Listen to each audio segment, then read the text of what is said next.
Good morning friends, एक बार फिर से आप सभी का बहुत बहुत स्वागत है हमारे यूट्यूब चैनल कॉन्स्टेंस माइंड में। दोस्तों, आज फिर से विषय वस्तु है हमारी पीजीटी। पीजीटी से आज साइंस से रिलेटेड बातों पे चर्चा करेंगे। साइंस के लिए एलिजिबिलिटी, साइंस का सिलेबस, बाकी बहुत सारी चीज़ें तो पिछले 2 वीडियो में हम लोगों ने पीजीटी के बारे में डिस्कस कर लिया है, तो उतना इंपॉर्टेंट बनता नहीं है। फिर भी ब्रीफ इंट्रोडक्शन करा देंगे अगर आप वीडियो को पहली बार देख रहे हैं, चैनल पर नए हैं। लेकिन उसके पहले आप चैनल को सब्सक्राइब कर लीजिए। उसके बाद यहाँ पे हम लोग देखिए, पीजीटी का अर्थ होता है पोस्ट ग्रेजुएट टीचर, अर्थात स्नातकोत्तर शिक्षक। तो पीजीटी के लिए एलिजिबिलिटी क्या होती है? सबसे पहले तो आप किसी मान्यता प्राप्त स्कूल से इंटरमीडिएट हो, मतलब 12वीं परीक्षा आपने किसी मान्यता प्राप्त स्कूल से या मान्यता प्राप्त बोर्ड से आपने 12वीं उत्तीर्ण किया हो अपना। दूसरा है किसी मान्यता प्राप्त विश्वविद्यालय से स्नातक की डिग्री आपके पास होनी चाहिए। तीसरा है उम्मीदवार के पास मान्यता प्राप्त विश्वविद्यालय से बीए डिग्री या इसके समकक्ष कुछ हो। ध्यान दीजिएगा, यूपी पीजीटी में ये अनिवार्य नहीं है, फिर भी आप यूपी पीजीटी में बैठ सकते हैं।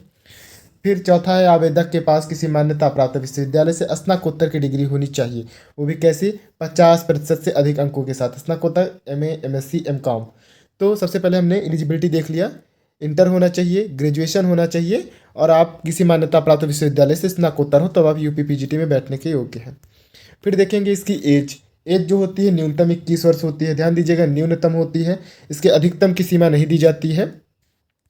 फिर बात करते हैं एग्जाम पैटर्न की। एग्जाम पैटर्न जो होता है, सबसे पहले हमारा रिटन एग्जाम होता है। एक रिटन एग्जाम जो होता है वो होता है 425 अंकों का।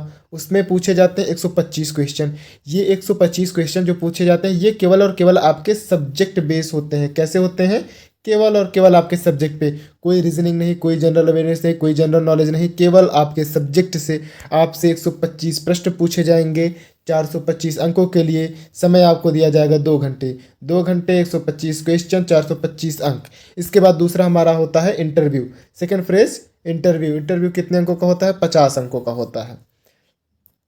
तो इंटरव्यू के बाद बनती है नॉर्मल हमारी मेरिट। लेकिन अगर आप इस दरमियान किसी स्पेशल क्वालिफिकेशन से लैस हैं, अगर आपके पास कोई स्पेशल क्वालिफिकेशन है, स्पेशल क्वालिफिकेशन का मतलब डॉक्टरेट डिग्री, एमएड है, या नेशनल लेवल स्पोर्ट पार्टिसिपेशन है आपके पास, तो इसके लिए 25 अंकों का अलग से कोटा निर्धारित होता है। इसमें से निर्धारित अंक आपको दिए जाते हैं। तो टोटल पीजीटी का जो पूर्णांक बनता है वो होता है 500 अंकों का, जिसमें से 25 अंक रिजर्व होते हैं।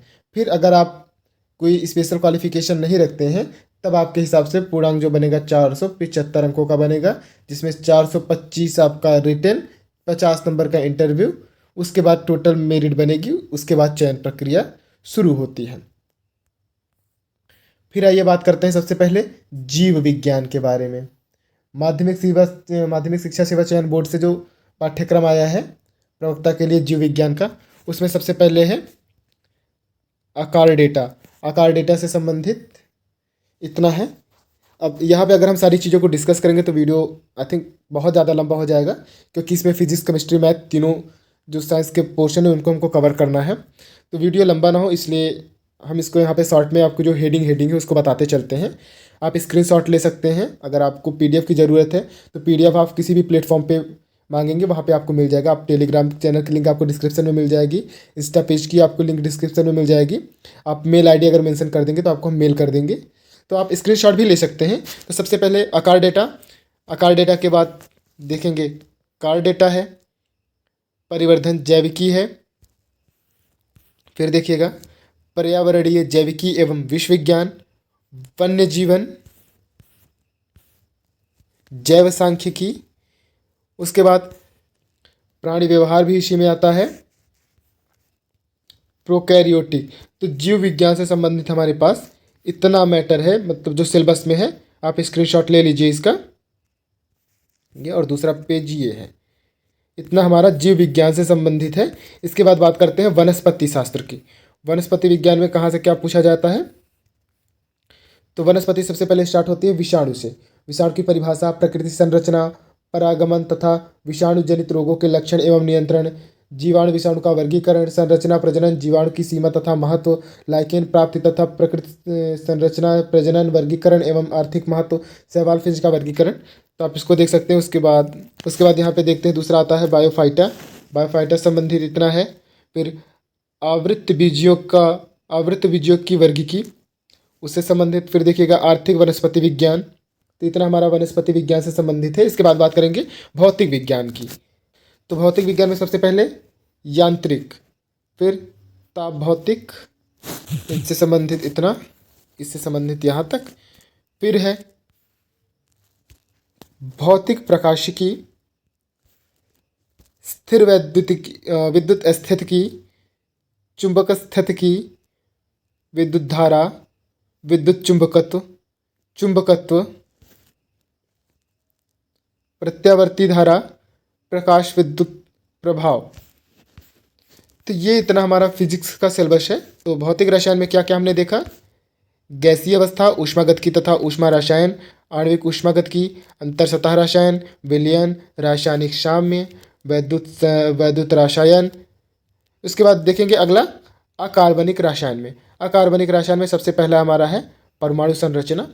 परमाणु संरचना एक काफ़ी बड़ा टॉपिक है यहाँ से यहाँ तक। फिर एस ब्लॉक के तत्व, डी ब्लॉक के तत्व, समन्वय यौगिकों का रसायन।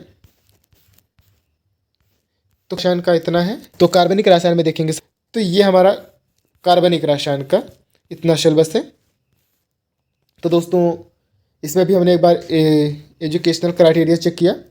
सबसे पहले पीजीटी के बारे में जाना, उसके बाद हम लोगों ने देखा कि क्वालिफिकेशन क्या लेता है, एलिजिबिलिटी क्राइटेरिया क्या होता है, एज लिमिट क्या होती है, एग्जाम का पैटर्न क्या होता है। उसके बाद बायोलॉजी, फिजिक्स और केमिस्ट्री, क्रमशः इन तीनों का हम लोगों ने सिलेबस जान लिया है। I think that's enough for this video. और अगर आपको और कोई भी जानकारी चाहती है तो आप कमेंट कर सकते हैं। कमेंट में हम इसका रिप्लाई करने का पूरा प्रयास करेंगे। वीडियो के अंत तक बने रहने के लिए आपका बहुत बहुत धन्यवाद।